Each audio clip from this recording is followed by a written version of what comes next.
ನಮಸ್ಕಾರ ವೀಕ್ಷಕರೇ, ಮಂಜು ಮಿಂಚು ಒಂದು ಸಂಚಲನ. ಭಾರತೀಯ ಸಂಸ್ಕೃತಿ, ದೇಶದ ಅಭಿವೃದ್ಧಿ, ಸರ್ವ ಜನಾಂಗದ ಸಾಮಾಜಿಕ ಬದ್ಧತೆಗೆ ಆದ್ಯತೆಯೇ ನಮ್ಮ ಮಂಜು ಮಿಂಚು. ಮಂಜು ಮಿಂಚಿನ ಸಂಚಲನದ ಮಾಹಿತಿ ಮಂಜುನಾಥ್ ಎಂ ಮಳೆ. ಒಂದು ದೇಶ ಸುಭದ್ರತೆ ಮತ್ತು ಅಭಿವೃದ್ಧಿ ಹೊಂದೋದಕ್ಕೆ ಕಾರಣ ಒಬ್ಬ ರೈತ ದುಡಿದು 100 ಜನಕ್ಕೆ ಅನ್ನ ಹಾಕುತ್ತಾನೆ. ಅದರಂತೆ ಒಬ್ಬ ಸೈನಿಕ ತನ್ನ ಸಂಬಂಧಿಕರನ್ನೆಲ್ಲ ದೂರವಿಟ್ಟು ದೇಶ ಸೇವೆಯೇ ಈಶ ಸೇವೆ ಎಂಬ ಮನೋಭಾವನೆಯಿಂದ ದೇಶ ಕಾಯುತ್ತಾನೆ. ಇಂತಹ ಒಂದು ದೇಶ ಸೇವೆಯ ಮುಖ್ಯ ಘಟ್ಟವೆಂದರೆ ಕಾರ್ಗಿಲ್ ಯುದ್ಧ. ಕಾರ್ಗಿಲ್ ಯುದ್ಧವು ಭಾರತ ದೇಶ ಅಷ್ಟೇ ಅಲ್ಲ, ಇಡೀ ಜಗತ್ತಿನಾದ್ಯಂತ ಐತಿಹಾಸಿಕ ನಿರ್ಣಯವನ್ನು ತೆಗೆದುಕೊಂಡಂತಹ ಸಾಬೀತಾದಂತಹ ಒಂದು ಕಾರ್ಗಿಲ್ ಯುದ್ಧ ಎನ್ನಬಹುದು. ಇಂತಹ ಕಾರ್ಗಿಲ್ ಯುದ್ಧದ ಸ್ಮರಣೆಯನ್ನು ನಮ್ಮ ಧಾರವಾಡ ಜಿಲ್ಲೆಯ ಕಲಘಟಗಿ ತಾಲೂಕಿನ ಕಲಘಟಗಿಯಲ್ಲಿ ಅರ್ಥಪೂರ್ಣವಾದ ರೀತಿಯಲ್ಲಿ ಆಚರಿಸಲಾಯಿತು.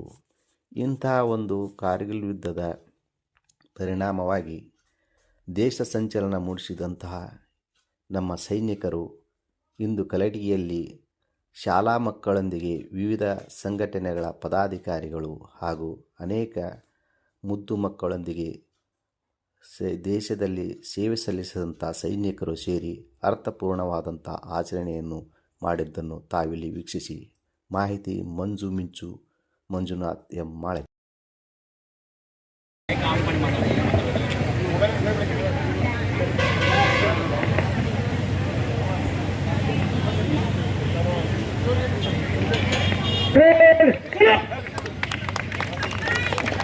ಜನಗಣ ಮನ ಅಧಿನಾಯಕ ಜಯ ಹೇ ಭಾರತ ಭಾಗ್ಯ ವಿಧಾತ. ಪಂಜಾಬ ಸಿಂಧ ಗುಜರಾಟ ಮರಾಠ ದ್ರಾವಿಡ ಉತ್ಕಲ ಬಂಗ ವಿಂಧ್ಯ ಹಿಮಾಚಲ ಯಮುನಾ ಗಂಗಾ ಉಚ್ಚಲ ಜಲಧಿ ತರಂಗ. ತವ ಶುಭ ನಾಮೆ ಜಾಗೆ ತವ ಶುಭ समागे गाहे तव जय गाथा. जनगण मंगलदायक जय हे भारत भाग्य विधाता.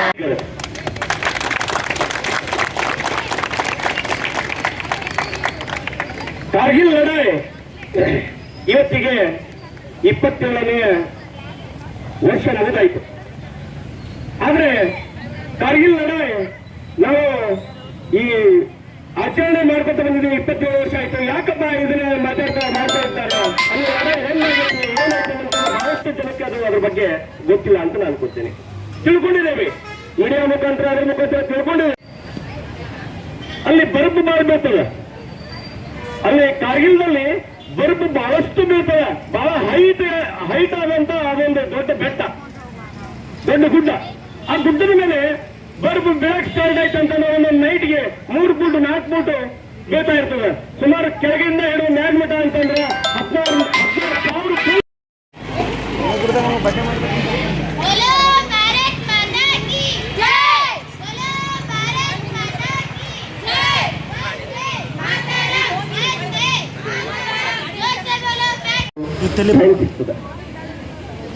ಅದಕ್ಕಾಗಿ ನಾನು ಏನ್ ಹೇಳ್ತಾ ಇದ್ದೇನಪ್ಪ, ಇಂಜಿನಿಯರ್ ಡಾಕ್ಟರ್ಸ್ ಎಲ್ಲರೂ ಆಗ್ತಾರೆ,